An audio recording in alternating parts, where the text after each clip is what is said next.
ექვსბალიანი შტორმი ბათუმში ზღვიდან გადმოსულმა წყლის ნაკადმა ძველი და ახალი ბულვარის ნაწილი დააზიანა. წყალმა ანბანის კოშკამდე მიაღწია. ძლიერმა ღელვამ ქობულეთის სანაპიროც დააზარალა. სანაპირო ზოლში ამ დროისათვის არსებულ ბოლო ინფორმაციას ნათია ლომაძე მოგვაწვდის.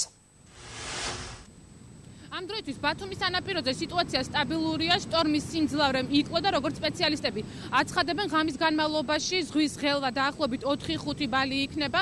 სტიქიის ეპიცენტრი დღეს ბულვარის ცენტრალური ნაწილი იყო, საოცრება და პარკის მიმდებარე ტერიტორიაზე. შტორმმა სანაპიროზე არსებული ინფრასტრუქტურა დააზიანა, გაანადგურა რამდენიმე ნარგავიც. წყლის ძლიერმა ნაკადმა ანბანის კოშკის მიმდებარე ტერიტორია დატბორა. ექვსბალიანმა შტორმმა იქვე მდებარე სამაშველო საგუშაგო დაამტვრია. დაზიანებულია ბულვარის ინფრასტრუქტურაც. ძლიერი ღელვის შემდეგ ახალი ბულვარის საფეხმავლო ბილიკებზე ქვაღორღიდან ნატანი გამოირიყა. ერთადერთი დატბორილი უბანი იყო ანბანის კოშკის სარდაფი და ის მთლიანად ამოტუმბულია უკვე. ანუ ერთადერთი პრობლემა რჩება ბულვარის სანაპირო ზოლის გაწმენდა ამ დროისათვის. დააზიანა ინფრასტრუქტურა, რამოდენიმე პალმამ არის მოგლეჯილი. ეხლა მობილიზებული არის სამაშველო სამსახური და ამ თუთას ხდება წყლის მასიდან განთავისუფლება ტერიტორიის. მაშველები მუშაობდნენ ქობულეთის სანაპირო ზოლშიც, სადაც დაახლოებით იგივე სიმძლავრის შტორმი დაფიქსირდა. სამაშველო სამსახურის თანამშრომლები სანამ გამოძახებებზე გავიდოდნენ, სამაშველო ოპერაციას საკუთარ ოფისში ჩაატარეს.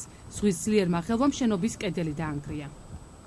დაზიანებულია ძირი სარტენი კედელი, სადაც განთავსებული იყო ჩვენი ასე ვთქვათ ტექნიკა, ინვენტარი. ეს ახლა ამ წუთობით ამოტანილია და ნახულობ თუ რა შედეგები აქვს ამას ყველაფერს.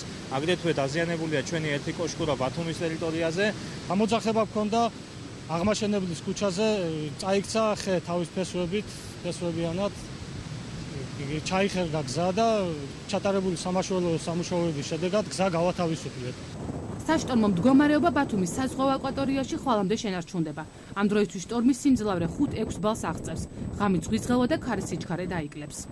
ამ დროისთვის ბათუმის საზღვაო აკვატორიაში ქრის სამხრეთ-დასავლეთის მიმართულების ქარი 14-19 მეტრი წამში, ღამით ქარი დაიკლებს და იქნება 5-10 მეტრი წამში. ზღვა ამ დროისთვის გვაქვს 5-6 ბალი, ღამით იქნება 4-5 ბალი, ტემპერატურა იქნება 8-10 გრადუსი. შტორმი ბათუმისა და ქობულეთის სანაპირო ზოლში ერთდროულად დაახლოებით დღის 2 საათზე დაიწყო. საშტორმო მდგომარეობა ბათუმის სანაპიროზე ხვალამდე გაგრძელდება.